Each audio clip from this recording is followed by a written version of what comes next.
Good morning, good morning, good morning. It's nice to see you. It's pretty sunny here in California, a little chilly, not gonna complain. The rest of the United States and the world are having a rough time. I've been playing with yarn. I'd like to show you some things I've been working on. It's been a while. Hope you've had a chance to use some nice yarn lately. I've been working on children's books. I'm trying to recreate some characters out of these children's books to gift to my niece. The first one I found this little book at $1.25 store. It's called the Itsy Bitsy Spider. I chose this version of the story because it had a very friendly looking spider with cute little shoes and a paper boat hat. Thought it was very cheerful and colorful. I found a few YouTube videos to help me recreate this character. I found a little sailboat, a little crochet. I used thread for the sailboat hat. It's Crochet Sailboat is the name of the video, and the tutorial is by Treasure in the Attic. Amazing little video. Nice and clear to see each one of her stitches. She counts them out for you. Worked up very, very nice, very easy. And then I used some shirt puffy paint to do the little paper look. Little red line, blue lines to write on. That was a fun little project. And then for the little spider, it's got little wire in her legs. Well, 4 of the 8 legs do. This was a pattern, a YouTube tutorial. It's called Candy Spider by Complicated Knots. She gave step-by-step instructions the whole way through. This puppy little body and the head are all one piece.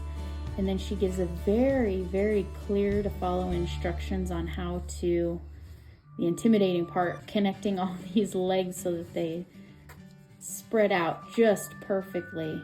That was an amazing little video. Added a little smile and some little pink cheeks to go with our character. I think I did pretty good. That was a fun one. I hope Charlie enjoys this little story with her little reading buddy. I'm gonna get ready to mail that one to her as a halfway between Valentine's Day and St. Patrick's Day. I have a knot of yarn here. I collected up all of my cotton in the same weight, 4 weight. I love this cotton. I have Premier Just Cotton from Dollar Tree. I have Crafter's Secret Cotton from Hobby Lobby. I have Sugar and Cream. Not sure if I picked this up at Michael's, Joann's, Walmart. That's a pretty staple item to have. I've used Premier Home. Not sure where I picked that up. I picked up a whole basket full of colors. Full of every bits of cotton that I have. I needed them all out. I needed a whole palette full of cotton. And the idea was that I was gonna create a book for Charlie, and each page was gonna represent a letter in her name. And so I have this book, 3D Granny Squares, very popular on YouTube. I'll have to hashtag it. And I started working up her name in each letter. So I'm gonna make a book, one of the quiet books. So I started with my cover page.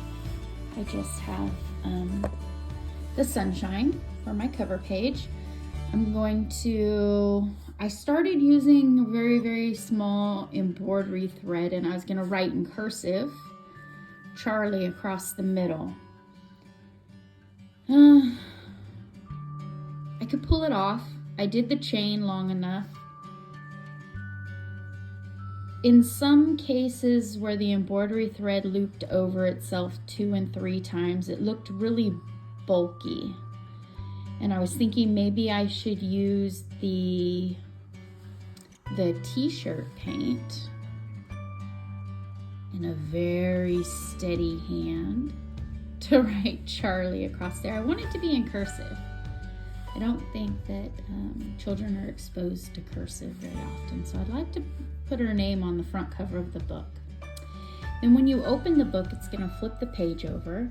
I have some plastic canvas that I was going to put on the back side of this, and I haven't decided if I'm going to sandwich the canvas in there and then create another solid square, or if I'm going to use my cotton and work on the plastic canvas.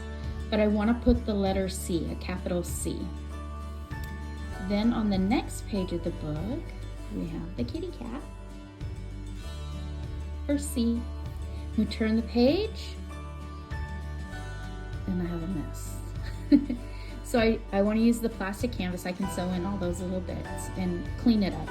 If I use the plastic canvas, I want to make sure that I work in all the holes so that it is solid. And I like that it'll make it just a little bit stiffer. Again, I'm not sure if I'm going to sandwich it. If I use 2 granny squares, it gets kind of thick. I could definitely use some advice and some help on what you think about that. Also, what do you think? Should I use the paint or a paint pen maybe to write Charlie on the front? I've tried hand embroidering it. We'll see. What do you think? The next page is H. So we have a C cat, and then we have an H hat. C-H, A, apple, R, my R rainbow is just a tiny bit. I need to wet it and shape it a little bit. We have our R.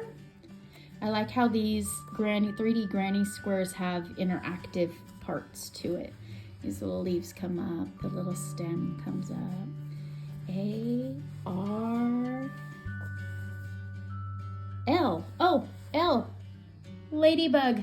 I'm working on my ladybug right now. Here is my color palette for the ladybug. Not you. I decided you don't get to go in the mix. L. I. Ice cream. Pops up. We have a little entertainment here. I. And E. This one's my favorite. I like how they used the background to make it look like an egg on toast. So there's Charlie. Still working on the canvas idea. I want the book to be nice and stiff. I think the plastic canvas will definitely help with the binding portion of it, because I can leave, a couple rows of the plastic canvas on this side to help bind page to page. I think these pages, 2 of these squares plus the plastic canvas, I don't know, that's kind of thick, and we already have quite a few pages in her name. The actual book with just her name letters, it's a pretty thick book. At first I was nervous about working these patterns because some of them, I don't think I can show the pattern in a video. They recommended different size hooks, but then I realized because they use different size hooks, the pattern counts were so different, or the row counts were so different. So it worked out to make each square the same size. Definitely a project I've been working on. I'm enjoying the process, the digging through the yarns, the combinations of the different brands are working out well. I'm enjoying this little project. And I have one other project for Charlie. I think it's gonna have to wait. Maybe her first birthday, or I don't know. I gotta time it right. I gotta time it when she can run, and I've gotta time it so that her imagination is there. Let me show you the book first. The book that inspired me for this project is called Uni the Unicorn. So cute. It's about a unicorn that's being told that little girls don't exist, that little girls are just fairy tales. How cute is that? And so I found a pattern on YouTube. It's called Unicorn Hobby Horse. Old Soul Crochet Company. I have my hobby horse all wrapped up in plastic, so Riley Dog's hair stays off of the gift. Let's unwrap her. There she is. Uni the Unicorn. This is an amazing pattern. She did such a good job. Step by step, we used glittery burnette for her white. I used a deep, rich royal purple for edging. Her eyes, I used a little puffy paint, embroidery thread, and some dark purple. Use some glitter in the horn. Caron Simply Soft for her golden reins. Use some burnette blanket for her mane. I have it braided down the back in a bow. Wonderful construction. So it was worked in 2 pieces. We worked the head, and then we worked the neck. When we were working the head, genius idea. The pattern has you leave a little gap and to buy a PVC T-pipe from the hardware store. So inside her neck here is a PVC pipe that helps support her neck and head, and it offers a little hole for the end of this dowel to fit into. And I just painted the dowel pink, and I added a little hot glue, glitter glue, and put a little end cap. Try to protect my brother's floors as Charlie goes for a ride around. There she is. Charlie's a little hobby horse. We'll have to wait. For the perfect timing when she can run and play in her imagination. I'd hate for little Uni to sit in a corner just waiting for a friend to play with. Until then, she's been living in my closet, but that's okay. So that's what I've been working on. Oh, I'll put that away later. That's a lot of crinkling. That's what I've been working on. I've just been working on little fun projects, light-hearted little gifts. I've been trying to sort through my yarn too. How do you store your yarn? Do you store it by color? Do you store it by weight? Do you put everything that you need for a possible project together? Another thing I've been thinking about, rearranging. I'd like a cabinet. Oh, good morning, Tuna. Come say hi. I've been trying to keep the dust off of my yarn. Do I want a cabinet with doors? I did have an open-faced cubicle kind of organizer, but the house gets so dusty out here and where I live. So I was trying to think of a way to protect the yarn but still be able to see it, you know? I don't want my yarn out of sight, out of mind. I could use a lot of advice today. Please leave a comment below. I would like to know how you would put Charlie's name in cursive on this front cover. I would like to know if you think I should work on plastic canvas as these back pages, or if I should sandwich the canvas with another crocheted square, and if you think that that might make this little book too thick.